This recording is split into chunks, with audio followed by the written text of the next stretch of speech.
I thought there was a very interesting tweet from 𝗧cie about this. And I think he's particularly talking about like pro players here. And a lot of people who are not pros got real mad at him for this, which is funny because like, if you're not a pro player, you can do whatever you want, man. He's just asking the question. But he says, after every patch, 2 types of players emerge.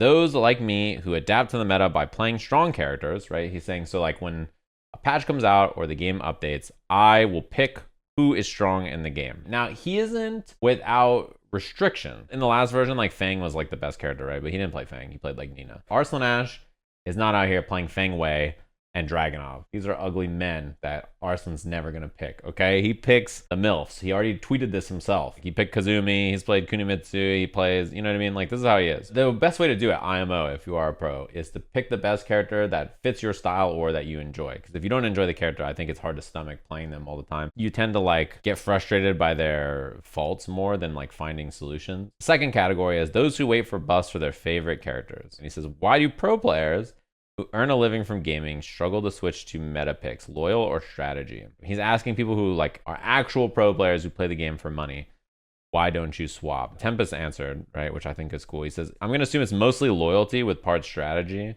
I think being the very best in your character main can be a big deal depending on how balanced the meta is. But if said character is like a mid-tier or something, it can have diminishing returns. He just won like the last 3 majors back to back to back or whatever in Strive. And 𝗬𝗲 would pick a better character.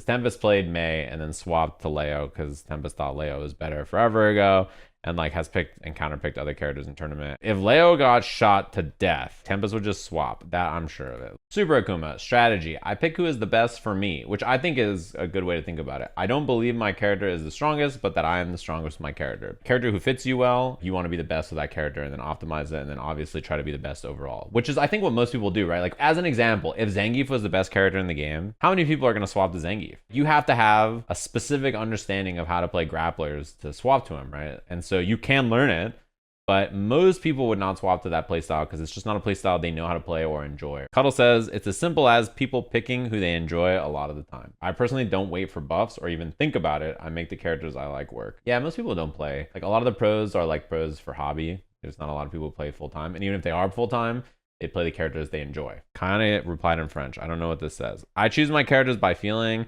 Those who allow me to express myself while playing. This fighting style has to match the way I like playing. Yeah, probably saying basically like the same kind of thing we saw from Super Akuma, right? I'm not trying to play a character that doesn't fit my playstyle or how I like to play. Jackie Tran says all Jag players are loyalists. You know, Anakin plays Jag, Joey plays Jag, Saint plays Jag. And then Nashfan says, I was telling one of my friends this the other day, if you're under some type of salary deal, there's no reason you are not picking a top tier character.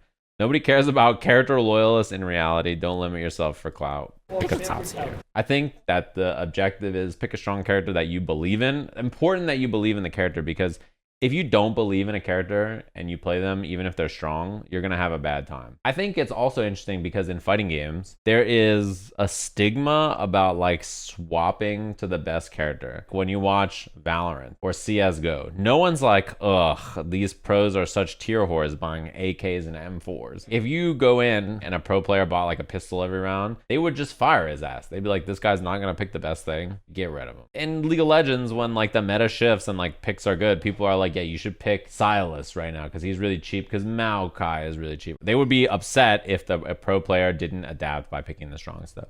Now you may say there are off meta picks that can beat the meta picks that are really strong. I think that counts as playing strong stuff. No, like having off meta picks in your pocket to beat the strong stuff is like, that's part of strategy. That makes sense. And then in fighting games, swapping is like much more, it's frowned upon quite a bit more, which is also double interesting to me because swapping in a fighting game is tough, right? It's difficult to like swap characters and not everybody has the ability to like pick up a new character and then just dominate or do well with them, right? The answer may be that there's not a character better than the character they're playing who fits the archetype they like to play or like the things they like to succeed at. They might not feel the investment time is worth it from swapping from their main character. There's like a lot of reasons I'm sure people may think, but I think for most people, it's just they don't want to swap. So this conversation, Tokido saying, this time, I'll be sticking with Ken all the way. I believe Ken is the strongest character right now, even though there's unfavorable matchups. It's probably just 1 or 2 characters at most. I'm serious. I'm saying this with all sincerity. People think he might be memeing and like actually he's going to pick Akuma, but like in reality, honestly, I buy what he's saying here. He's not playing the game the same way you and I are, right? He is playing the game to go qualify for $1 million tournaments all over the world against like the best players in the world, right? So he's out there fighting for his life, scrapping. Swapping to Akuma when you're trying to qualify for these kinds of things is really spooky, right? Instead of that, he went to BAM and he played Ken, and he won with Ken. He won the tournament. Could he try to swap to Akuma now that he's like guaranteed to be qualified and like try to invest in a new character?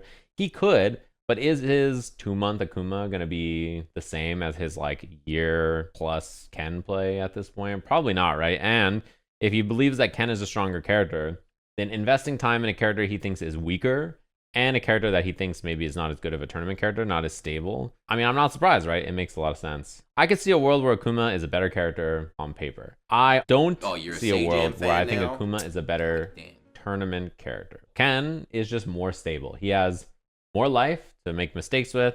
He has a really well-rounded toolkit with not a lot of problems in it. His pressure is great, his offense is great, his mid-range is great, he has good ways to approach, play defensively, he has good anti-air, and he has just more room to make mistakes than Akuma. That's really valuable in tournament, and he's been playing him for a year, so he's just way more comfortable in the clutch on the character than he would be playing Akuma, who's like brand new. Speaking of which, Big Bird dropped 𝗦𝘁. In regular tournament formats, I don't think she's a very stable character. I think she has a lot of problems. And he says, as much as winning DreamHack Summer proved that you get better results by going to a stronger character, can't forget I've been playing Rashid since release, almost 1 year. I've been lucky enough to have a character 100% ready. It's not easy to completely drop and switch. And I think Rashid is a much more stable tournament character than 𝗦𝘁, right? When someone jumps at you at 𝗦𝘁, it's like, oh, dang it.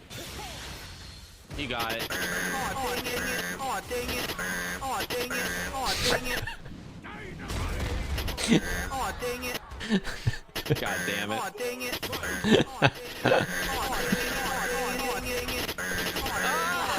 Her jabs don't lead to a lot of damage generally. Can't confirm jabs into drive rush and positioning and stuff like that. And generally, she can be very weak to perfect parry reactions or guesses on a lot of the stuff that she does, or sending it on a command grab and then getting smoked. Whereas Rashid, you can play like a lot more traditional game plan. And the reason I think he's such a great tournament character, even when rounds or situations are looking very bad for him, he has the stability to just do level 2, and then he gets the pressure and he instantly wins like neutral. Now the defender is on the back foot, and they just got to sit there and wait out this tornado. And every single game, you're going to have to deal with that scramble and that situation around it. He's got a good neutral. He's got good offense. He has ways to escape the corner that's really consistent, by the way. Wall jump or like flip out or do whatever he wants to. So that's the difference between what makes a good tournament character or a bad tournament character, right? The ability to put yourself in favorable situations that you force the other person to deal with in high stress scenarios like that more consistently.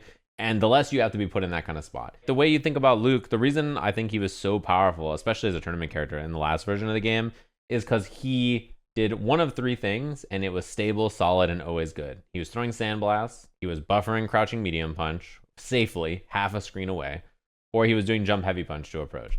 Those 3 things are going to be good against basically every person, against basically every matchup, and in basically every scenario. It's really reliable, consistent, and good, right? And even if Luke is weaker in this version, those things are still really good, and I think that character will continue to do well. And on the topic of Ken, he's basically the same thing. Akuma has all the best tools, right? Like, his, all the stuff he does is really, really, really strong. But in your mind, when you play Akuma, you're thinking to yourself, oh God, if I get hit, I'm gonna die. When you see your life bar getting obliterated, you're like, I'm dead in 1 hit. And that fear will take in and mar your decision making. Characters with more complex or hard to execute or more strenuous on the mind playstyles, even if the characters are better, tend to not be as consistent in tournament. Did you guys see what Tokido said about Akuma, by the way? Akuma in Street Fighter 6 is about 3.5 out of 5 points. Currently, Ken is a top tier character. That's right, Ken is definitely top 5. Ken's counters, Chun-Li and Cammy got weaker, so Ken is really good. It's much easier to throw fireballs, and Tokido says, Ken Chun's still kind of hard. Chun-Li seems weaker because her damage is weaker, maybe because she has a lot of jab confirms, and maybe that she's a little bit more unstable in mid-range, which I find is surprising because I think her mid-range is still really, really solid with the new buffs. But yeah, Mago mentions it. He says her standing heavy punch is improved, so if you can make it work, it might be okay. But the scaling on the light moves is the problem, though. This is why Jury is really good. She starts everything with medium normals. Mena is right. Jury is definitely top 5. And then Tokido's like, guys, can we go back to the real thing here? Akuma seems to need more time. His 9,000 health is too low. His fireball is so good, so you keep throwing fireballs, but if you get hit by a safe jump once, you're screwed. I found this really interesting. It says his damage and corner game are both mediocre, just average. I don't know. I think Akuma's corner game is really solid, particularly because Demon Flip in the corner is really easy to space consistently, and then he gets good pressure off of his throws. He can space you out really well. His walk speed means that it's very hard to not swing and miss when you're in the corner. He does something and then you want to counter poke on his minus frames, but then he's so fast that you hit a button and he just walks back and hits medium kick and then he whiff punishes you. And jump TK air fireball when you're cornered is really annoying. I think his corner game is super good. Mago says Ryu's still gotten quite good. I know Mago's been playing a lot of Ryu. However, it's still hard to beat characters like Dawson Margal. Still, the buffs are great for people who have always played Ryu, but it's not so good that players of other characters would switch to Ryu. He's just right as he is now, which I'm with him. I don't think he should be much weaker, and I don't think he needs to be too much stronger. I think he feels like he's about in the right spot. He's not the best, but he is way better than before, and he hits really hard. Mago said there's an important point to using Akuma as well. Everyone knows Akuma needs to increase the return value of anti-air. They're basically saying if you get more damage on his anti-air, the value of his fireballs goes up. To land a high value anti-air, you always have to be in a risky position, so it's scary. The big thing though, honestly, is that Akuma's fireball is fucked up. You can't poke into them the same way you can like so many other Shoto fireballs. Hard to use anti-fireball moves against it when it's already out. They're like the best thing about him probably, right? His actual greatest strength is how strong his fireball and air approach game is. We say his air approach is good, but basically none of the Japanese Akumas are using it.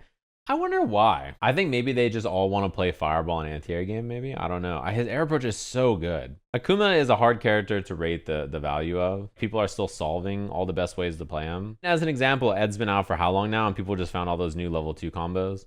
Like, a character takes a while to develop. I think Akuma is quite straightforward compared to Ed, but he still has so many ways to optimize his damage output, his juggles, like every interaction basically with him. There's like so many paths that you can choose, like what's the right Oki, what's the right combo, like what's the right way to just spend your drive gauge here. He has a lot of flexibility in how he wants to approach scenarios, but flexibility is really nice to have, but also sometimes not great to have, because considering so many options can make it so that you like flub. When you have 20 good options, it can be really nice because you have a tool for every scenario, but it can also fuck you up because you're so busy calculating like which is the best of your 20 options that you just do the wrong thing. You know what I mean?